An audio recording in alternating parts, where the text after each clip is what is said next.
In the last 1 year, the Coffee Research Institute has identified 92 technologies, innovations and management practices in the coffee value chain, of which 62 are ready for promotion. These include soil analysis to address the issue of soil fertility, formulated fertilizer for specific coffee growing regions, and modernizing processing plants, most of which have been dormant for a long time. Coffee production has continued to decline to 34,000 tons annually from 128,000 tons during peak production in the 1990s. The Kenya Agricultural Livestock and Research Organization, KALRO, has been promoting these technologies which have the potential to raise productivity from the present average of 2 kilograms per tree to the envisaged 10 kilograms per tree. Speaking on behalf of the organization's Director General, Dr. Victor Wafula Wasike said that the Coffee Revitalization Program (CRP) is in place to speed up the uptake of technologies and realize quick wins to spur the industry. The Institute has released 2.9 tons of coffee seed with a potential of 9 million seedlings plus 800,000 seedlings to farmers in the last 1 year. During the same period, CRI identified 92 technologies, innovations and management practices in the coffee value chain, of which 62 are ready for promotion. Engineer David Njogu from the Ministry of Agriculture and the coordinator of coffee revitalization in the country acknowledged that during the peak of the coffee production in the country in 1988, it used to export around 120,000 metric tons of green coffee, but as at 5 years ago, the production has fallen to 35,000 metric tons. At most of the smallholder coffee in the country, which forms 70% of the exports, is actually by the cooperative societies, and so their governance is very critical in the coffee industry. The task force also noted that the coffee factories that do the primary processing of coffee have been left in abandoned state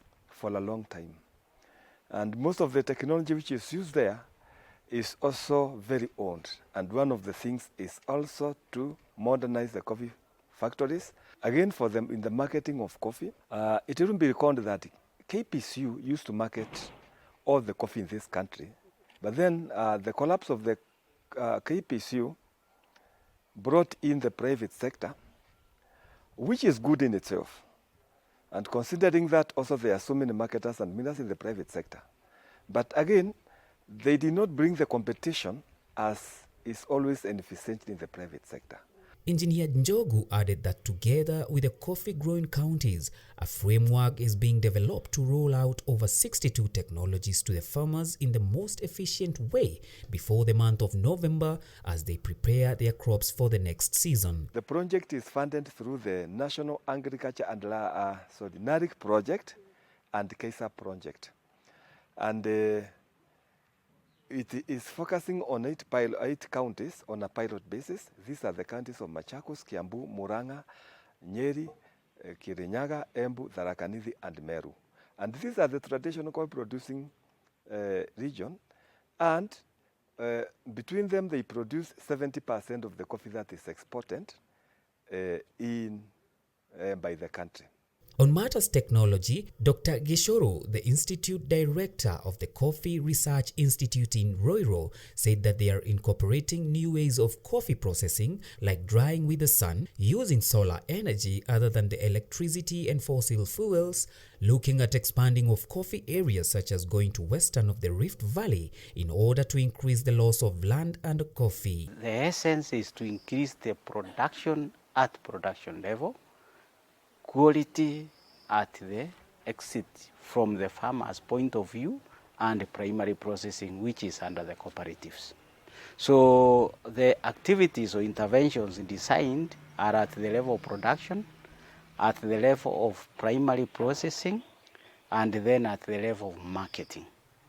At the production level, CRI is very key, it's very important because we provide the materials and technologies of production. Then after we have produced, we need to incorporate the State Department of Cooperatives, which is rebuilding even our machines. The target is to provide not less than 4 tons of seeds per year that will give farmers not less than 12 million seedlings per year. According to the government, improving coffee production is essential considering it is estimated that over 700,000 families in the country derive their livelihoods directly from coffee. For KTN Farmers TV, I'm Paul Thiongo.